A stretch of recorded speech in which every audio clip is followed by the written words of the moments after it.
Bien, pues ahora tenemos con nosotros a Enrique de la Torre. Él es director del Cortijo El Puerto. Buenas tardes, Enrique. Buenas tardes, Eva, ¿qué tal? ¿Qué tal? Y bueno, aquí todo el mundo ya conocemos el Cortijo del Puerto, a lo que os dedicáis. Son productores de aceite de oliva ecológico. Uh-huh. Y vamos a hablar pues del aceite, del negocio, del Cortijo del Puerto, por supuesto, y de todo esto. Bueno, Enrique, ¿cómo iniciáis este negocio? Bueno, pues nosotros estábamos buscando, bueno, nosotros procedemos del sector olivarero de hace muchos años. Porque tú eres de Jaén. Sí, yo nací en Jaén. Lo que pasa es que me vine a estudiar a Sevilla, ya me hice sevillano. Y entonces, bueno, pues teníamos fincas de olivar allí en Jaén, de mis abuelos, de mis padres, en fin. Y pues como ya vivíamos en Sevilla, pues nos planteamos cambiar lo que teníamos allí, que eran fincas pequeñitas, uh-huh, de diferentes tamaños, y buscar algo que fuera una sola pieza, ¿no? Con la idea de juntar todo en una sola pieza. Entonces buscando, pues encontramos Cortijo del Puerto. Uh-huh. Entonces pues nos pareció una finca muy interesante, un sitio muy interesante, y pues se compró en su día a nivel familiar. Estoy hablando del año 2012, y pues se compró como tierra calma. Tierra más, había tenido algodones, en fin, los cultivos típicos de temporada de por aquí, de la zona. Claro. Uh-huh. Y bueno, pues nuestra idea era pues partir de cero y hacer un ecosistema donde se integrara la flora, la fauna, es decir, hubiera un equilibrio de naturaleza donde nosotros luego tuviéramos que intervenir poco. Entonces pues empezamos a plantar olivos y a su vez también plantamos arbustos, árboles, cubiertas vegetales, es decir, empezamos a meter ganadería, empezamos a meter animales también, de tal manera que equilibremos el sistema con la idea de producir aceite de oliva ecológico y además con la lucha ecológica natural, uh-huh, la lucha biológica natural. Es decir, nosotros ponemos todos los ingredientes para que la naturaleza esté en equilibrio y no tengamos que intervenir con productos. Ajá. Entonces llevamos ya 6 años con lucha biológica natural. Entonces eso quiere decir que los animales entran a limpiar la tierra, ¿no? Exactamente, cada animal... En cada animal y cada planta tiene una función. Entonces, bien, si empezamos a quitar plantas y animales de la finca, por ejemplo, si yo cojo una finca de olivar y quito todo, a excepción del olivar, pues solamente me van a aparecer aquellas plagas que comen del olivar, ¿vale? Pero esas plagas van a estar a su ancha, porque claro, solo tienen olivo y todos los días van a comer al olivo y se vuelven. Si ya empieza a meter otra serie de árboles, de arbustos, de cubiertas vegetales donde aparecen otras plagas, sí, esas plagas son enemigas de la plaga del olivar. Por lo tanto, van a atacar a ese depredador del olivar y lo van a eliminar automáticamente. Bien. Entonces, al poner todos los ingredientes en la finca, conseguimos que estén todos los actores en la finca y entre ellos se peleen. Uh-huh. Y evitamos la plaga del olivar. ¿Vale? Bueno, bien pensado, Enrique. La verdad que sí. A ver, una pregunta que yo tengo a nivel curiosidad mía. Ahora que estamos viendo mucho el cultivo de aceituna, pero estos olivos de alto rendimiento. Sí. ¿Diferencia entre esos olivos y los olivos tradicionales de toda la vida? Bueno, pues la diferencia es muy sencilla. Un olivo de toda la vida, tradicional, de estos que tienen 2 o 3 patas, ¿no? Que son olivos que por hectárea puede haber unos 100 olivos por hectárea, ¿vale? Sí. Y luego se recogen individualmente. Entonces luego hay unas máquinas que son unos buggy, unos vibradores, entonces van vibrando las patas de cada olivo y uno a uno pues va cogiendo la aceituna. Lo que pasa es que eso tiene un problema y es que incrementa mucho la mano de obra. Uh-huh. ¿Por qué? Porque tienes que ir uno a uno, uh-huh, y hay olivos que incluso tienen 2 o 3 patas, luego tendrías que cambiar la pinza a 3 posiciones para vibrar y obtener la aceituna, es decir, derribar la aceituna. Entonces surge el olivar en seto.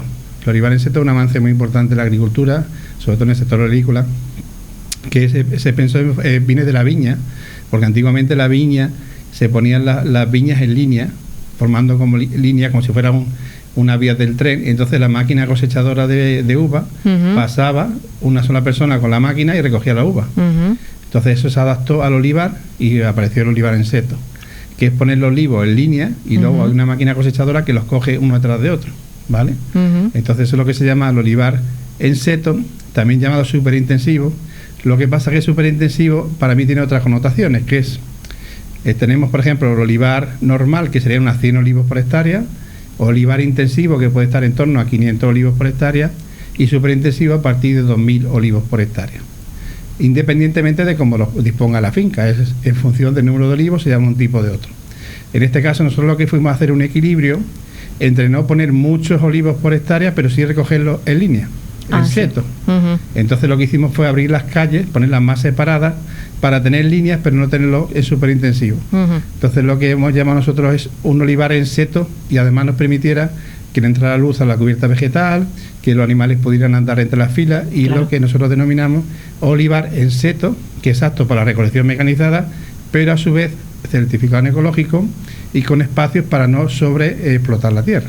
Es lo que nosotros tenemos. Pero luego la calidad del aceite es igual en estos olivos que en los tradicionales. Exactamente. Si se hace todo igual, pues saldrá todo igual. O sea, no tiene por qué. Lo que pasa es que aquí tiene la ventaja de que tú recolectas muy rápido, sí, y entonces al recolectar muy rápido los tiempos de espera entre la recolección y la entrada a la fábrica son menores que en un olivar tradicional, que tienes que ir uno a uno, variando y esperando. Pero tú a un panel de cata mandas un aceite tradicional, uno intensivo, otro de seto y tal, y el panel de cata lo puede dar los tres de igual calidad. Y Enrique, ¿y estos olivos de dónde vienen?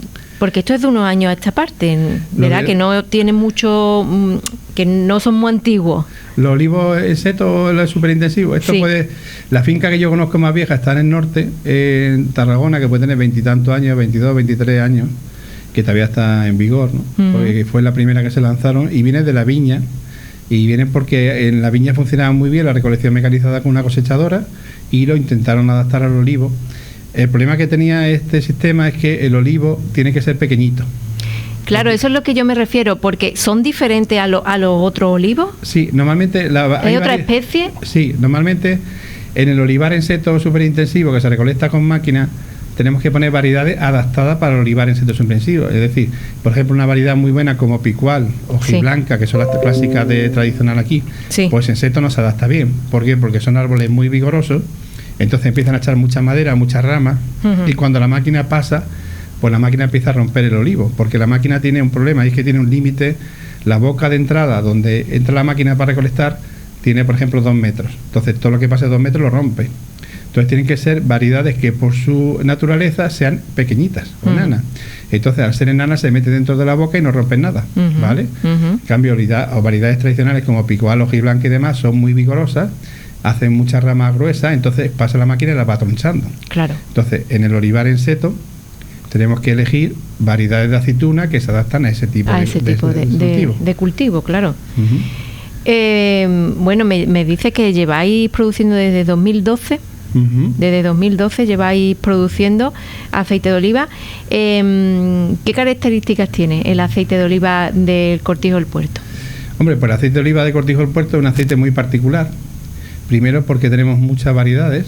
Hemos estado trabajando en proyectos de innovación donde queríamos adaptar esas variedades como picual, hojiblanca y demás, que no son aptas para este cultivo, con esta maquinaria. La hemos conseguido con más dificultades que las otras, porque hemos tenido que hacer unas podas especiales y demás. Pero la característica fundamental de los aceites de Cortijo del Puerto es que son todos ecológicos, todos certificados biodinámicos, que es como un paso más que ecológico, como un segundo curso del ecológico. Para ser biodinámico tienes que ser primero ecológico, luego biodinámico. Y que son aceites que están hechos todos basados en una lucha biológica natural. Es decir, donde nosotros hemos hecho una inversión inicial muy grande en poner todos los arbustos, cubiertas, árboles y tal, para que se integrara todos los insectos y todos los animales allí, y ya una vez que eso funciona, pues los mismos insectos se pelean unos con otros y no hacen que el hombre no intervenga. Entonces podemos pensar, claro, pues entonces tu aceite pues saldrá como te imaginas, como el tomate con el gusano dentro, ¿no? Y dices, claro, si no le echas nada a esto. Claro. Pues no, en principio salen todos en condiciones porque hay enemigos naturales que matan las plagas. Entonces, esas características de aceite ecológico, de aceite con lucha biológica natural, sin ningún producto, pues estábamos haciendo un producto de alta calidad alimentaria, ¿no? Porque nosotros tenemos que hacer unos controles analíticos a nuestro aceite y realizamos 200 sustancias y salen todas cero, ¿vale? Entonces quiere decir que estamos tomando un producto sanísimo. Claro. ¿Vale? Eso es, por lo menos, una característica que nos define respecto a otros aceites convencionales, donde sí tiene permitido unos límites máximos de sustancias que no son nocivas para la salud, porque se pueden tomar, pero sí es cierto que están ahí y que van sumando, ¿no? Claro. ¿Cómo influye nuestro clima al aceite aquí en Lora? Bueno, aquí en Lora, si comparamos, por ejemplo, con una zona típica de aceite, como puede ser Jaén. Pues Jaén tiene temperaturas más frías. O sea, aquí las temperaturas suaves vienen antes que en Jaén. Entonces eso provoca que el olivo se mueva antes. Es decir, si un olivo, por ejemplo, daría el punto óptimo de recolección en Jaén en noviembre, aquí lo podemos tener en octubre. Es decir, vamos como un mes adelantado en cuanto al avance de la producción de aceite respecto a otras zonas de más frío, porque la planta se activa antes. A lo mejor una planta aquí ya en febrero está bastante activada y en Jaén todavía está parada. Claro. Entonces quiere decir que nuestros aceites en octubre ya están perfectos para recoger y en Jaén todavía están verdes. Entonces en ese aspecto pues tenemos un adelanto que nos viene muy bien, porque la gente siempre está deseando ya que llegue la nueva temporada después del verano, y eso nos beneficia para sacar aceite ya de mucha calidad a principios de lo que sería el otoño. Claro, antes de que a lo mejor produzca otra zona. Claro. ¿Cómo ha sido este año la producción? Bueno, este año, como todo el mundo sabe, ha sido un año desastroso en cuanto a agua. Hemos tenido una limitación de agua de la comunidad regante muy alta y hemos tenido que hacer un riego muy eficiente, ¿vale? Dándole al cultivo la poca agua que teníamos en los momentos necesarios. Justo, es decir, claro. Entonces ha habido que seleccionar dónde el cultivo ha tenido que sufrir. Esta etapa, pues, sobre todo en la época de julio y agosto, el olivo ha sufrido, y en la época de primavera-otoño, que no debe faltar agua, que es donde más demanda esa agua, pues que no le faltara. O sea, hemos tenido que hacer como repartir lo que había entre los olivares y, bueno, salvar un poco el año, que ha sido un año muy desastroso en cuanto a agua. Por la sequía. Exactamente. Dentro de, bueno, el olivo es una planta de secano, ¿no? Pero claro, necesita agua. Ahí eso es una pregunta muy interesante. Porque dice, es una planta de secano, pero no de aguacero. Claro. ¿El secano qué significa? Pues que es una planta que si llueve en tu zona, pero imagínate que aquí en Lora cayeran 600 litros por metro cuadrado al año, pues con esos 600 litros el olivo se puede salvar. Pero es que ese año pasado no cayó nada, entonces cayeron 20 litros. Entonces, el olivo no tenía reservas de la lluvia, porque con 20 litros, claro, y si encima no le riegas en verano, pues el olivo dice, yo soy de secano, pero no de aguacero. Pero claro, tampoco. Entonces se juntó la mala sombra de que no llovió en todo, desde enero hasta mayo no llovió apenas nada. Entonces, si hubiera llovido ahí, sí, el olivo hubiera cogido reservas para el verano. Pero como no llovió, se encontró, oye, estoy en aguacero y ahora resulta que me cortas el agua. Entonces, de hecho, ya sufre ahí el... Exactamente.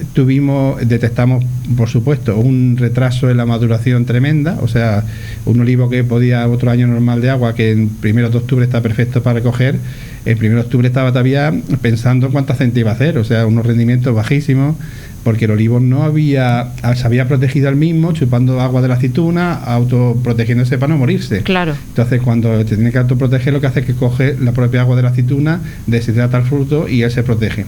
Entonces, no se dedicó a hacer aceite. Durante el verano se dedicó a sobrevivir. Y cuando ya nosotros le dijimos en octubre, oye, vamos a sacar aceite, y digo, no tengo porque yo me dedico a sobrevivir. Claro. Entonces, a partir de septiembre, octubre ya llovió algo, ya pudimos reflotar un poco, pero unos rendimientos como 5% inferiores a un año normal. Por eso también es uno de los motivos porque el aceite ahora mismo tiene un precio alto. Tan elevado. Porque, claro, no hay aceite, no ha habido rendimiento, no hay aceite, ha habido mucha sequía y hemos prácticamente agotado todas las existencias, que yo creo que cuando lleguemos a octubre las bodegas van a estar a 0.0. Una sin alcohol, totalmente, porque se han quedado a cero, cuando lo normal es que haya 700-800.000 toneladas de enlaces de un año para otro. Sí. Este año prácticamente las bodegas van a colgar el cartel no hay aceite y vamos a empezar la campaña con 0.0. Con cero. Y eso, Enrique, va a repercutir en el comprador, ¿no? Claro, en casa. Sí, nosotros somos conscientes de que el comprador, y además las noticias son muy de sube el aceite. Parece como, incluso en los supermercados se sabe que se usa como producto gancho, ¿no? O sea, bajan el precio del aceite a pérdida, para luego que vayas allí y luego te lo cobrarán por otra cosa que compren, ¿no? Claro. Pero sí es cierto que el aceite ahora mismo tiene un precio justo. ¿Por qué? Porque si echamos números de lo que vale hacer un litro de aceite, fabricar un litro de aceite, que esos son los números. No es que me dice, este año te estarás forrando, pues no, quizás sea de los años que menos he ganado. ¿Por qué? Porque es que costarlo ha costado mucho. Entonces, claro, si no tengo rendimiento, me cuesta los gastos fijos son iguales, y ahora a la hora de recoger, en vez de coger 5 litros de aceite por árbol, cojo 1, pues entonces ese 1 tiene que valer más, porque es que tengo 1 por olivo. Claro. Entonces, en el fondo tiene el precio que tiene que tener porque no hay. Y cuando no hay, pues es lo que vale. Se paga a precio de oro, digamos. Claro, y ha habido cooperativas que son grupos de cooperativas, de 4 o 5 cooperativas que han tenido que cerrar algunas. De estas cooperativas que son de pueblos, que son socias, ¿no? Y pues cada una en un pueblo tiene una cooperativa.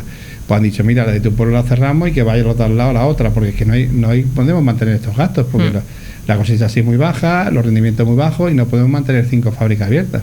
O sea, eso ya te está diciendo que es que producir aceite este año ha valido dinero y eso repercute luego a la hora al consumidor. Porque es que no hay otra manera. Claro. Bueno, ¿dónde podemos encontrar el Cortijo del Puerto? Primero, y después, si exportáis, ¿dónde exportáis? Bueno, Cortijo del Puerto está aquí en Lora del Río, estamos muy cerquita, estamos a 2 kilómetros de Lora, cogemos la carretera de la Campana de Lora hacia la Campana, y antes de llegar a Espalmes, pues a la derecha está la fábrica de Cortijo del Puerto, que tiene acceso directo a carretera. ¿Allí vendéis directamente? Sí. Todo esto es nuevo, porque nosotros ya hemos terminado toda la construcción, hemos terminado todo, y ahora ya nos estamos centrando en lo que es la venta allí directamente en la fábrica y en el oroturismo, que ahora si queréis lo comentamos. Sí, ahora también vamos a hablar de eso. Entonces, allí en la propia Almazara, que está a pie de carretera, tenemos una tienda donde tenemos todos nuestros productos, donde la gente puede ir a comprar, y en horario de mañana, normalmente ahora mismo tenemos abierto en horario de mañana, y puedes allí, antes de comprar, incluso probar. Oye, mira, pues no sé si este o este que me recomiendas, pues pruébalo. Lo puedes probar y luego tú ya eliges si te gusta, porque el mundo de la Enrique, a mí me gusta ese que está que amarga. Ese es el que a mí me gusta. Que amarga y pica, ¿no? Hombre, el amargo y el picor son dos características positivas del aceite de oliva, y es porque tenemos la suerte de que el aceite de oliva tiene una cosa que se llama antioxidantes naturales que nos protegen y nos hacen más jóvenes y guapos. Y esos antioxidantes naturales los podemos mandar a un laboratorio y analizarlos, y nos dicen que efectivamente ese aceite tiene antioxidantes naturales, pero tenemos la suerte de que pican y amargan.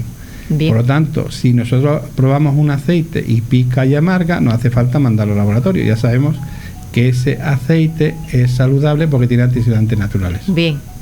Está sonando tu teléfono. Sí. Perdón. No pasa nada. Vamos a... Pues es que no he caído, que tenía otro teléfono. Vamos a seguir hablando. Antes hemos estado hablando un poco de los precios, de la subida del aceite de oliva, de todo esto. Y ahora vamos a hablar de una noticia muy, muy reciente, que ha sido, bueno, pues el 0% en el aceite de oliva, que entró en vigor el 1 de julio. ¿Os beneficia a vosotros? Bueno, yo pienso que bajen el aceite de oliva el IVA al 0% es muy interesante, me parece una medida muy correcta por parte del gobierno. Yo considero que los productos de primera necesidad que todos consumimos, que son alimentos esenciales como el aceite de oliva, la carne, pescado, es decir, alimentos de frutas, verduras, es que debe tener un IVA muy reducido o tendiendo a cero. Sí. Porque son productos de cada día, y yo creo que sería el impuesto más justo, porque todos comemos frutas, todos comemos aceite de oliva, entonces repercutiría en toda la población. Y yo pienso que tener unos IVA bajos o tendiendo a cero son fundamentales para que los alimentos no se disparen. Porque hay que tener en cuenta que los alimentos se disparan porque todo lo que hay alrededor del alimento se dispara. Es decir, el gasoil de transporte para transportar ese alimento a los supermercados se dispara, los productos fitosanitarios se disparan, los abonos se disparan, todo se dispara. Entonces, si todo se dispara, ese producto a la fuerza tiene que subir. Claro. Si luego encima de eso le metemos un IVA extra, pues lo hacemos más caro todavía. Entonces, yo soy de opinión de que tanto el aceite de oliva como los otros alimentos básicos deberían de tener este IVA del 0, que sería muy interesante para que el Estado recaudara en otros aspectos más de ocio, de disfrute o de tal, que sean un poquito más... De menos necesidad, y que todo el mundo tenga acceso a lo básico, que es fruta, verdura, aceite de oliva. Entonces es que eso es entonces ahí no podemos meter impuestos, porque entonces ya estamos metiendo más gente en la cadena, que entonces al final repercute en que las personas pues no puedan llegar a final de mes, porque es que tú puedes llegar a final de mes sin el último móvil de última generación, pero no puedes llegar sin comer una fruta o una verdura. Totalmente de acuerdo. Así es.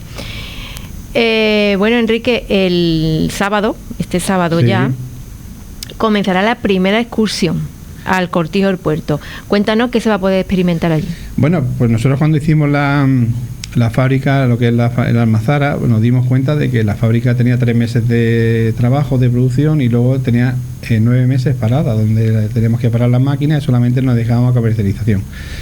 Entonces vimos una tendencia de que la gente cada vez quiere más experiencia, más visitas, distraerse, aprender. Entonces, lo mismo que en el mundo del vino, ya está muy, el enoturismo está muy avanzado y mucha gente se pasa los fines de semana de enoturismo y se lo pasa bomba.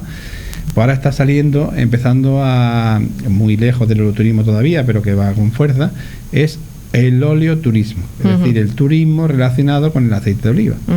Entonces ya nosotros diseñamos la fábrica y la construimos para albergar el oleoturismo. Es decir, queríamos que la gente fuera allí a ver cómo se hace el aceite, a ver el mundo del aceite, a aprender de aceite, porque la gente no sabe de aceite. O sea, vivimos en el país mayor productor del mundo de aceite y no sabemos de aceite. No sabemos distinguir si este es bueno, si es malo, cómo se huele, cómo se conserva, cómo se usa en la fritura, cómo se usa en una ensalada, con qué marida, con qué plato podemos usarlo. Y no sabemos cómo se produce. Entonces, nosotros pensamos que abrir todo el proceso de producción y todo desde la aceituna hasta la botella era muy interesante, porque eso en el momento que todas las personas que han ido a vernos y han visto cómo se hacemos el proceso, cuando hemos terminado dice, oye, es que no veo caro el aceite. Claro. Es que después de todo lo que he visto, lo que hay que hacer para conseguir 1 litro de aceite, la calidad que tiene, lo saludable que es y tal, y es que he visto el valor del aceite, el precio ya no me parece mal. Pero si tú vas a una tienda y ves el precio nada más, pues ya te parecerá caro o barato, porque no estás viendo nada más que una botella con un tapón y una etiqueta. Sí. Pero si tú sumerges en el mundo del aceite y ves todo el proceso, lo entiendes, y luego cuando termina la excursión dices, es que lo vale, es que lo vale, es que yo estoy comprando una cosa que es saludable, buena, de primera calidad, y es que vale lo que me están pidiendo, lo que estamos haciendo un precio justo, pero para eso hay que ver lo que cuesta sacar esa. Claro. Entonces, sacar adelante la cosecha. Exactamente. Claro. Entonces, pues dimos cuenta perfectamente que teníamos que adaptar la fábrica y la finca para el turismo del aceite, el oleoturismo, y ya hemos estado trabajando un par de años para montarlo todo, para tenerlo todo bastante estructurado, ¿vale? Y ya hemos sacado por primera vez en internet una página web específica del oleoturismo en Cortijo del Puerto, que se llama oleoturismosevilla.com. Entonces te metes en oleoturismosevilla.com y en esa página puedes ya ver los paquetes que podemos ofrecer con los precios para que la gente se pueda apuntar o bien vía grupo o bien vía individual y demás. Perfecto. Y Enrique, ahí vamos a aprender qué aceite le viene bien a cada cosa que vayamos a hacer. Sí. A cada comida, me refiero. Sí. Nosotros lo que hacemos, tenemos un paquete que es visita a la finca, que sería un paquete, porque en el turismo hay una cosa muy importante, que es 3 turismos en uno, que es turismo rural, donde podemos ver la finca, donde podemos ver los olivos, donde podemos ver la oveja, donde podemos ver dónde sale la aceituna, ¿vale? Cómo se produce la aceituna. Turismo industrial. Luego vamos a la fábrica y vemos cómo esa aceituna se transforma en aceite en la industria. Y el tercer punto que tú me preguntas sería turismo gastronómico. Es el que a mí me interesa más. Exactamente. Pues turismo gastronómico, hay unos paquetes que nosotros le hemos denominado cata y formación, donde le damos primero unos conceptos básicos de cómo se realiza, se coge la aceituna, cómo se produce, cómo se fabrica el aceite, para saber, porque en ese paquete vamos a saber los fallos a través de lo que hemos visto en el proceso. Es decir, cuando cometemos un fallo en un proceso, en el aceite luego va a estar. Yo recuerdo un fallo que me llamaba mucho la atención, que se llama fallo, o sea, defecto metálico. Y entonces los catadores profesionales, cuando prueban un aceite, lo catan, dice, esto tiene un defecto metálico. Dice, ¿y eso qué es? Dice, eso es que cuando tú has recogido la aceituna, en lo que es el transporte de la aceituna, el remolque no es de acero inoxidable, es de hierro. Y entonces cuando la aceituna se ha metido ahí, coge el sabor del hierro. Y ese sabor de hierro va al aceite. Fíjate. Y luego en el aceite se detecta. Y entonces todos los fallos o todos los defectos que se encuentran en un aceite cuando tú catas, es porque has tenido un fallo antes y se sabe el motivo del fallo. Y los catadores me hacían mucha gracia porque limpiaban una llave de la casa y la chupaban.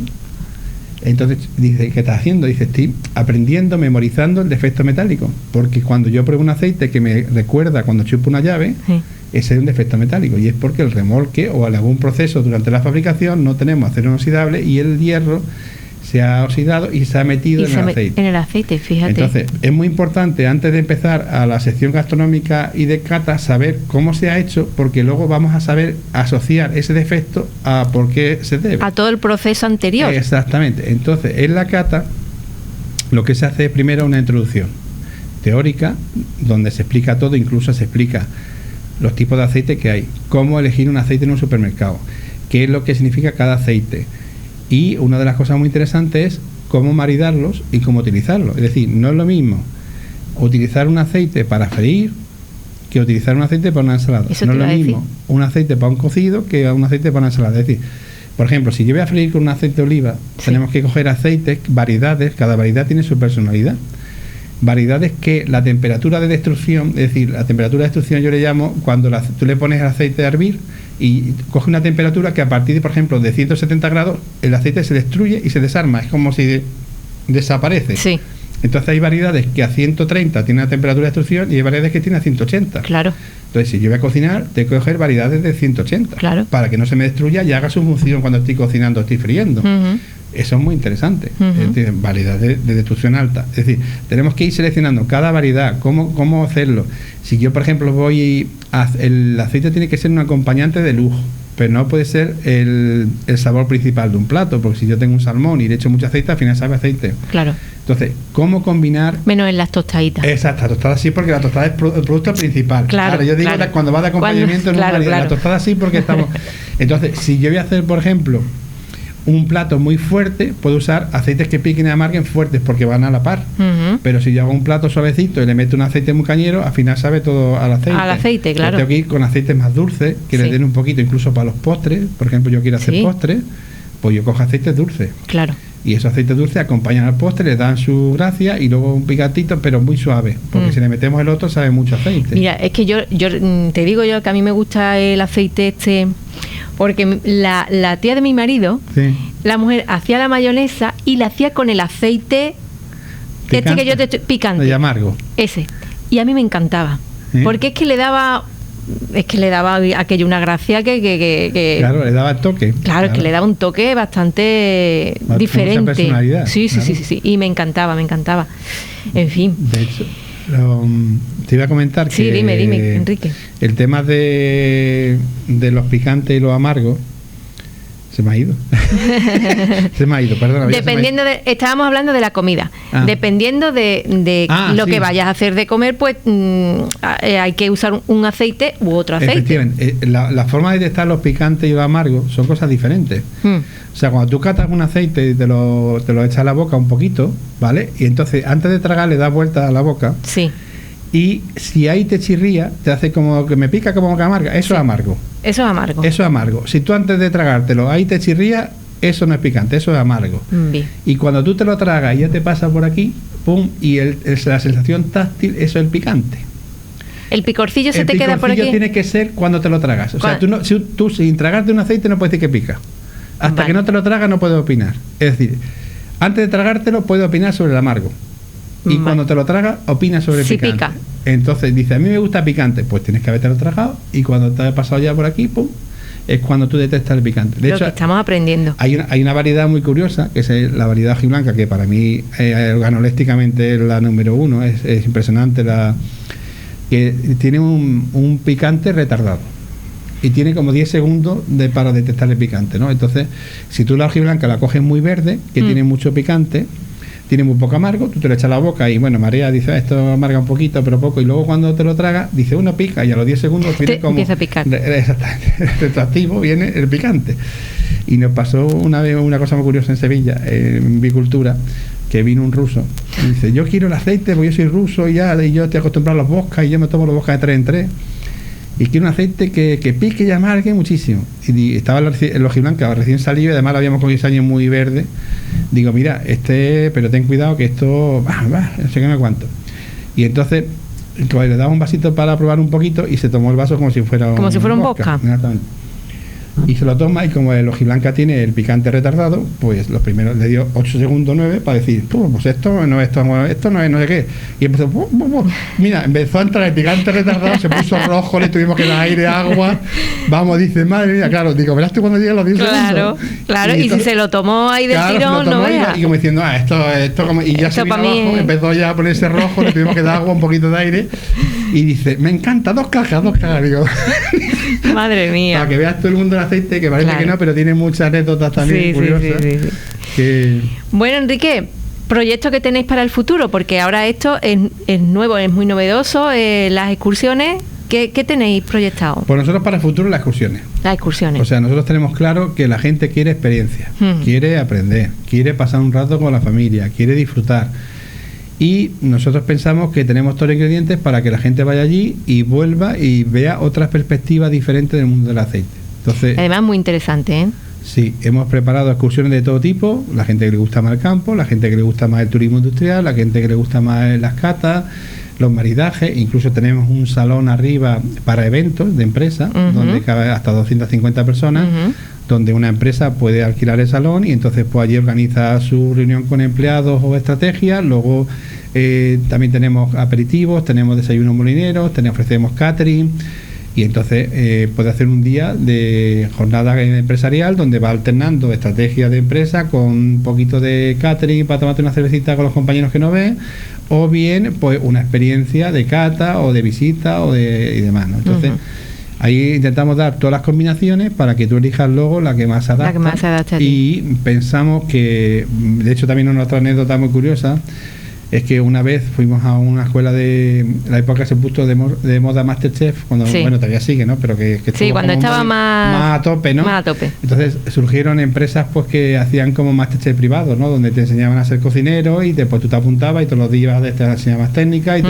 salías de allí preparado como cocinero, ¿no?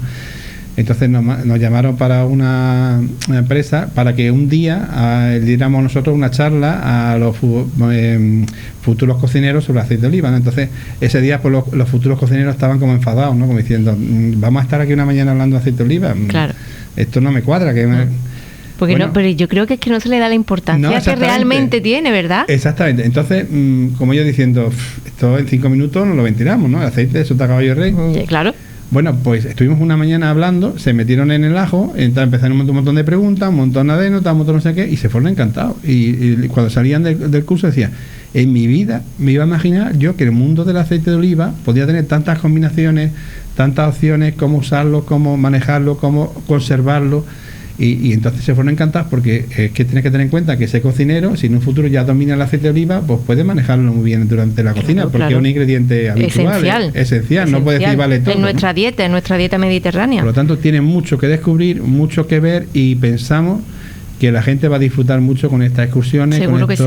Y le damos también valor al turismo en Lora, que yo creo que es muy importante, atraer gente de fuera, autobuses, y poner a Lora como también centro referente turístico. Así es. Bueno, Enrique, que muchísimas gracias, que hemos aprendido mucho hoy. Y ya saben, el Cortijo del Puerto, aquí, aceite ecológico de calidad, aquí en Lora, que es de aquí, así que es el que tenemos que consumir. Que muchísimas gracias por estar aquí. Muchas gracias, Ana, por invitarme. Un placer. Bueno.